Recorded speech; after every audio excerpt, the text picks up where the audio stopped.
자, 오늘 이제 순서는 간단하게 소개 및 인사, 그리고 이제 2025년의 사업계획서 리뷰랑 스토리텔링 기초, 어떻게 사업계획서를 쓰면 좋을까, 이런 것들을 간략하게 한번 공유 드리고 질의응답 순서대로 진행하도록 하겠습니다.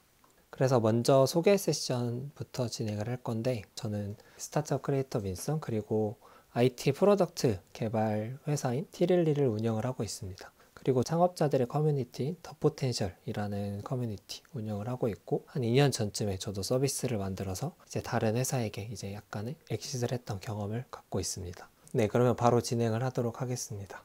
자, 그래서 저는 일단 사업계획서나 비즈니스 컨설팅과 이제 IT 창업 컨설팅, 그리고 프로덕트 개발의 이 중간에 있다고 봐주시면 될 것 같아요. 혹시 이제 제 유튜브 채널을 한번 보시면 처음 하시려는 분들께는 그래도 꽤 도움이 되는 부분이 있을 테니까 봐주시면 좋을 것 같고, 그리고 저의 미션은 이제 더 많은 사업가들을 배출해서 사회에 기여하는 것을 좀 목표로 하고 있고, 제가 처음에 들었을 때 사업계획이 조금 어렵더라고요. 그래서 이제 누구나 좀 편하고 쉽게 할 수 있도록 제공을 하는 것을 비전으로 가지고 있습니다.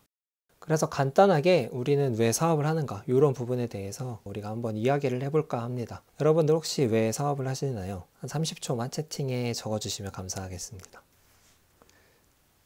빠르게 넘어가서 저는 이제 이렇게 세 가지 이유를 갖고 사업을 한다라고 보고 있어요. 근데 대부분 사람들도 아마 비슷하다고 느꼈습니다. 그동안 많은 분들을 보면서. 그래서 경제적 안정, 시간적 자유, 그다음에 뭐 사회적 가치 창출, 이런 중간에 있겠죠. 그래서 여러분들께서 아마 이러한 공동의 목표를 가지고 사업을 좀 장기적으로 보면은 생각보다 이 사업계획서라는 게 그 수많은 사업 중에 일부구나, 이런 것들을 조금 느끼실 수 있을 거예요. 저도 그랬고. 그래서 이 얘기를 하는 이유가, 우리가 지금 준비하는 지원 사업 자체가 생각보다 되게 작은 포션이기 때문에 너무 막 상심하거나 이럴 필요가 없다, 이런 얘기를 좀 드리고 싶기는 했어요. 그리고 제가 봤을 때 사업의 형태가 크게 자영업과 스타트업 형태로 큰 범위에서 나눌 수 있는데, 현재로서 저한테 되게 많이 들어오는 질문이, 예를 들면 어떤 작은 카페를 운영을 하는데 지원금을 받을 수 있냐, 이런 것들을 많이 여쭤보시는데, 사실은 우리가 지금 지원하려는 지원 사업 자체가 조금 더 이 스타트업 형태에 가까워야 스토리텔링 하기가 쉽고 그렇게 받을 수 있다, 이런 것들은 다 알고 계실 거지만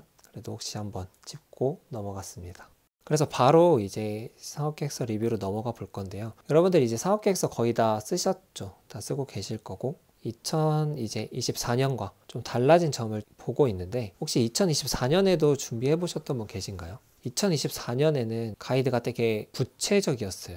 근데 25년 걸 보니까 되게 가이드가 짧아졌어요. 그래서 좋은 점도 있고 막막한 점도 있을 것 같습니다. 그래서 그런 것들을 어떻게 바뀌었나, 이런 것들을 빠르게 보도록 하겠습니다. 그래서 일단 문제인식부터 보면은 일단은 되게 간결해졌어요. 여러분 혹시 24년 거 보셨으면 느끼셨겠지만 자유도를 되게 높인 반면에 좀 막막할 수 있죠. 그래서 좀 가장 크게 바뀐 점은 1-1과 1-2로 나뉘었었는데 이 부분을 이제 합쳐버렸죠. 그래서 1-2에서 우리가 요구했었던 시장 규모나 경쟁 강도, 향후 전망, 이런 디테일한 것들을 2025년에는 굳이 물어보지는 않았어요. 근데 이게 물어보지 않는다고 해서 안 적어도 되나 보다, 이럴 필요는 없고, 그래도 우리가 적는 게 유리하다 하면은 이런 내용들은 적어주셔도 좋은 것들이 있습니다. 그래서 뒤에 가서 일단 어떻게 적는지 좀 설명을 드릴게요. 그리고 2번 실현 가능성도 조금 바뀌었죠. 되게 간결해지게 바뀌고 있어요. 그래서 가장 바뀐 부분이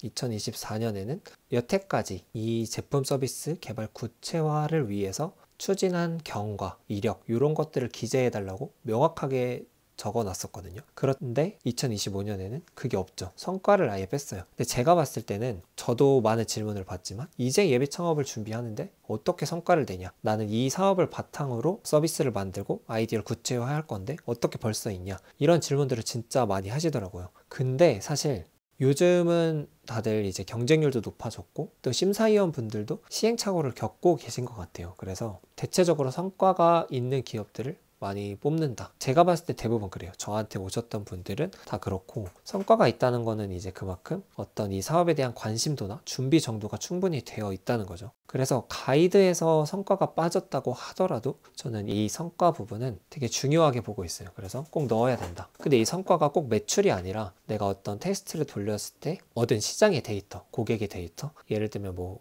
회원 가입의 수, 아니면 어떤 반응도 이런 것들이 다 포함되기 때문에 충분히 내가 이 사업에 관심을 갖고 오랫동안 준비했다 이런 것들을 잘 보여주셔야 됩니다. 그리고 이 원래 집행 계획이 뒤에 있었는데 이제 앞으로 넘어와서 여기에 적어야 돼요. 근데 여기서 크게 다른 점은 이제 1, 2단계를 나눴다는 거죠. 예비 창업 패키지에서도 1단계, 2단계를 나눠서 1단계를 통과해야 2단계에 돈 더 줄게 이런 식으로 바뀌어서 예비 창업 패키지에서 완전 처음 하시는 분들께서 한 번에 많은 돈을 받는 것을 조금 방지한 것 같아요. 그래서 우리가 어떻게 보면 우리한테 더 좋을 수도 있죠. 이제 예산이 더 넓어져서 경쟁률은 조금 더 낮아지고 더 많은 분들이 일단 1차에는 뽑히지 않을까 이렇게 생각을 하고 있습니다. 그리고 이제 성장 전략도 좀 간결해졌죠. 그렇지만 비슷하긴 해요. 제가 봤을 때는 크게 달라진 건 아니고 그래도 이 가이드를 풀어 헤치면 요렇게 6개 정도 쓰라는 거죠. 그리고 원래 이제 환경이나 사회 지배 구조에 대한 4-2는 3번으로 넘어왔어요. 이거는 뭐 읽으시다 보면 다 이해되는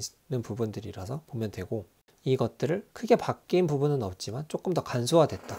하지만 3번은 명확하게 경쟁사 분석, 경쟁사 분석을 통한 우리만의 차별점, 그래서 어떻게 시장 진입을 할 것이냐, 그리고 너네의 비즈니스 모델은 뭐냐 이런 것들을 바로 물어봤죠. 그래서 사업 추진 일정이 2024년에는 2번을 적게 돼 있었어요. 전체와 그리고 협약기간대. 근데 이제는 아예 전체로 한 번만 쓸 수 있게 바뀌어서 조금은 더 간결해진 사업계획서를 쓸 수 있지 않을까 이렇게 기대를 해보고 있습니다.